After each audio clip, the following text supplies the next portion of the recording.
আসসালামু আলাইকুম, recipe by beauty চ্যানেলে আপনাদেরকে স্বাগত জানাই। আজ আপনাদের সঙ্গে শেয়ার করব কাঁকরোলের মধ্যে ডিম দিয়ে দারুণ একটা রেসিপি। অনেকেই হয়তো কাঁকরোল খেতে পছন্দ করেন না, তো এই রেসিপিটা একবার তৈরি করে খেয়ে দেখবেন, খেতে খুবই সুন্দর হয়।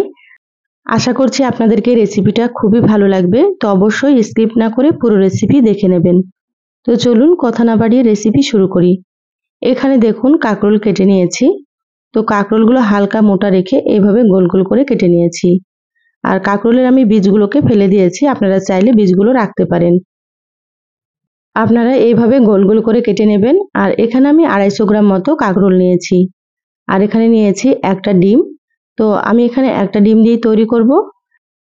আপনারা চাইলে এখানে দুটো বা তিনটে ডিম দিয়েও তৈরি করতে পারেন। এবার এগুলোকে সাইডে রেখে দিচ্ছি। গ্যাস অন করে কড়াই দিয়ে দিলাম, দিয়ে দিচ্ছি সর্ষের তেল। তো এখানে আমি 2 টেবিল চামচ মতো সর্ষের তেল দিয়ে দিলাম। তো এখানে আমি সর্ষের তেল দিচ্ছি, আপনারা চাইলে কিন্তু সয়াবিন তেলও দিতে পারেন। তেলটা প্রথমে খুব ভালোভাবে গরম করে নেব। তেল গরম হয়ে গিয়েছে, এবার আমি তেলের মধ্যে হাফ চা চামচ মতো দিয়ে দিলাম লবণ। এবার এখানে কাঁকরোলগুলো দিয়ে দিচ্ছি।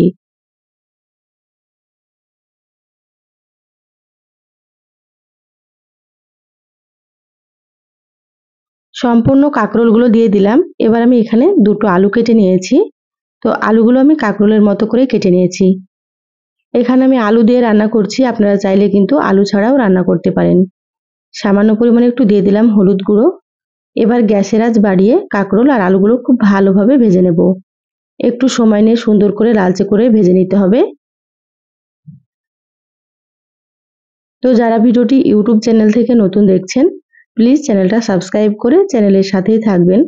যারা ফেসবুক পেজ থেকে ভিডিওটি দেখছেন, একটা লাইক দিয়ে পেজটা ফলো করে রাখবেন পরবর্তী ভিডিও নোটিফিকেশন পাওয়ার জন্য।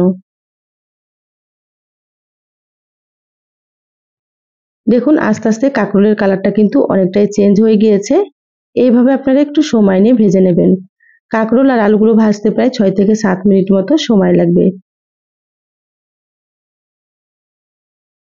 এইভাবে কাঁকরোল আর আলুগুলোকে ভেজে নিলে আলু আর কাঁকরোল কিন্তু অনেকটাই সেদ্ধ হয়ে যাবে।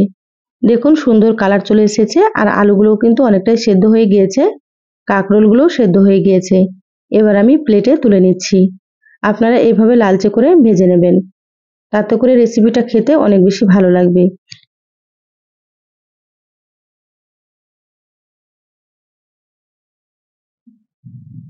কাঁকরোল আর আলুগুলো প্লেটে রেখে দিলাম। আবারও এখানে 1 চামচ মতো দিয়ে দিলাম সর্ষের তেল। এখানে তেলের পরিমাণ আপনারা কম বেশি করে নিতে পারেন। এখানে সামান্য একটু দিয়ে দিলাম গোটা জিরা। এবার জিরাগুলো একটু লালচে করে ভেজে নেব।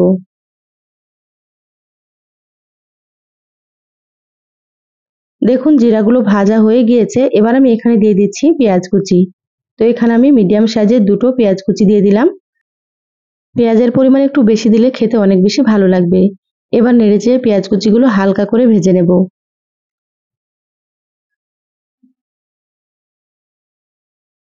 এবার আমি এখানে দিয়ে দিচ্ছি চেরা কাঁচামরিচ। তো এখানে 4-5টা মতো দিয়ে দিলাম। আপনারা যেমন ঝাল খাবেন সেইভাবে করে এখানে কাঁচামরিচ দিয়ে দেবেন।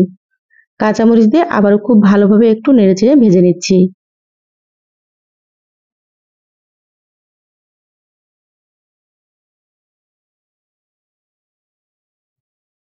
পেঁয়াজগুলো ভাজা হয়ে গিয়েছে, এর থেকে বেশি ভাজার দরকার নেই। এবার আমি এখানে দিয়ে দিচ্ছি সামান্য পরিমাণে একটু হলুদ গুঁড়ো। প্রথমে কাঁকরোল ভাজার সময় হলুদ দিয়েছিলাম, সেজন্য এখানে হলুদটা একটু কম দিতে হবে। এবার দিয়ে দিলাম এখানে হাফ চা চামচ জিরা গুঁড়ো। আর এখানে হাফ চা চামচের থেকেও কম দিয়ে দিলাম মরিচের গুঁড়ো। এখানে আপনারা মরিচ গুঁড়োটা দিতেও পারেন, বা এখানে আপনারা কাঁচা মরিচ দিয়েও রান্না করতে পারেন। এবার দিয়ে দিচ্ছি সামান্য একটু আদা বাটা। আর সামান্য পরিমাণে একটু দিয়ে দিচ্ছি রসুন বাটা। এই রেসিপির জন্য খুব বেশি আদা রসুন লাগবে না, আপনারা এখানে সামান্য পরিমাণ করে দিয়ে দেবেন। এবার নেড়েচেড়ে খুব ভালোভাবে মশলার সঙ্গে মিশিয়ে নিচ্ছি আদা রসুনটাকে। আর একটু ভেজে নেব যাতে করে আদা রসুনের কাঁচা গন্ধটা চলে যায়। আর এই পর্যায়ে কিন্তু গ্যাসের আঁচটা মিডিয়ামে রাখতে হবে। আদা রসুন ভেজে নিলাম। এবার এখানে দিয়ে দিলাম স্বাদ মতো লবণ। তো প্রথমে যেহেতু লবণ দিয়েছিলাম ভাজার সময়, সেজন্য লবণটাও এখানে বুঝে ব্যবহার করতে হবে। আপনারা সেইভাবে লবণ দিয়ে দেবেন। এবার একসাথে খুব ভালোভাবে আবারও মিশিয়ে নিলাম। মশলা সুন্দর মতো ভাজা ভাজা হয়ে গিয়েছে, এভাবে একটু ভাজা ভাজা করে নিতে হবে যাতে করে কাঁচা গন্ধটা চলে যায় মশলার। এবার মাঝের অংশটা এভাবে কড়াইয়ে একটু সরিয়ে নিলাম মশলাটা। এবার আমি এখানে দিয়ে দিলাম একটা ডিম। তো এখানে আমি একটা ডিম দিলাম, আপনারা চাইলে কিন্তু 2টো বা 3টে ডিমও এখানে দিতে পারেন। সামান্য পরিমাণে একটু লবণ দিয়ে দিলাম ডিমের উপরে। খুব বেশি কিন্তু লবণ দেওয়া যাবে না, যেহেতু লবণ দিয়েছি আগে, সেইভাবে আপনারা লবণটা দিয়ে দেবেন।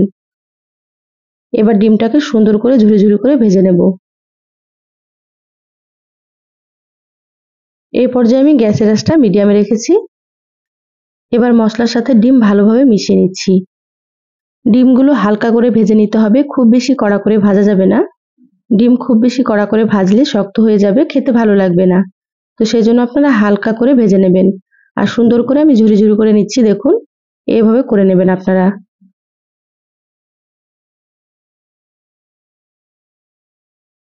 ডিমগুলো ভাজা হয়ে গিয়েছে। এবার আমি এখানে ভেজে রাখা কাঁকরোল আর আলুগুলো দিয়ে দিলাম।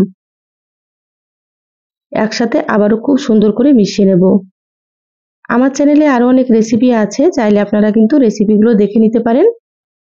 আমি সবসময় সহজ রেসিপিগুলো আপনাদের সঙ্গে শেয়ার করার চেষ্টা করি, খেতে খুবই সুন্দর হয়। আপনারাও একবার রান্না করে খেয়ে কমেন্ট করে জানাবেন আপনাদেরকে কেমন লেগেছে।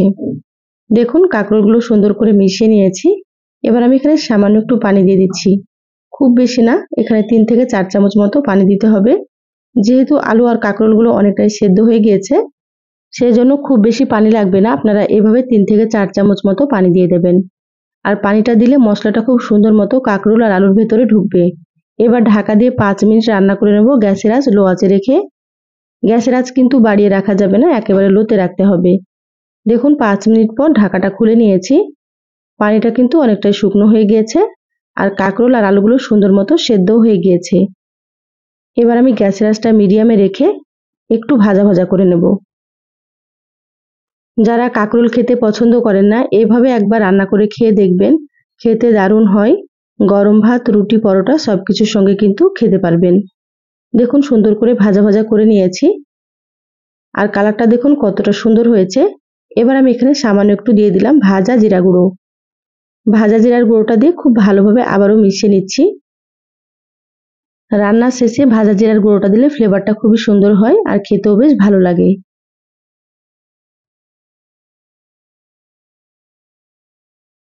খুব সুন্দর করে নেড়েচেড়ে মিশিয়ে নিলাম, রান্না হয়ে গিয়েছে। এবার আমি গ্যাস বন্ধ করে দিচ্ছি।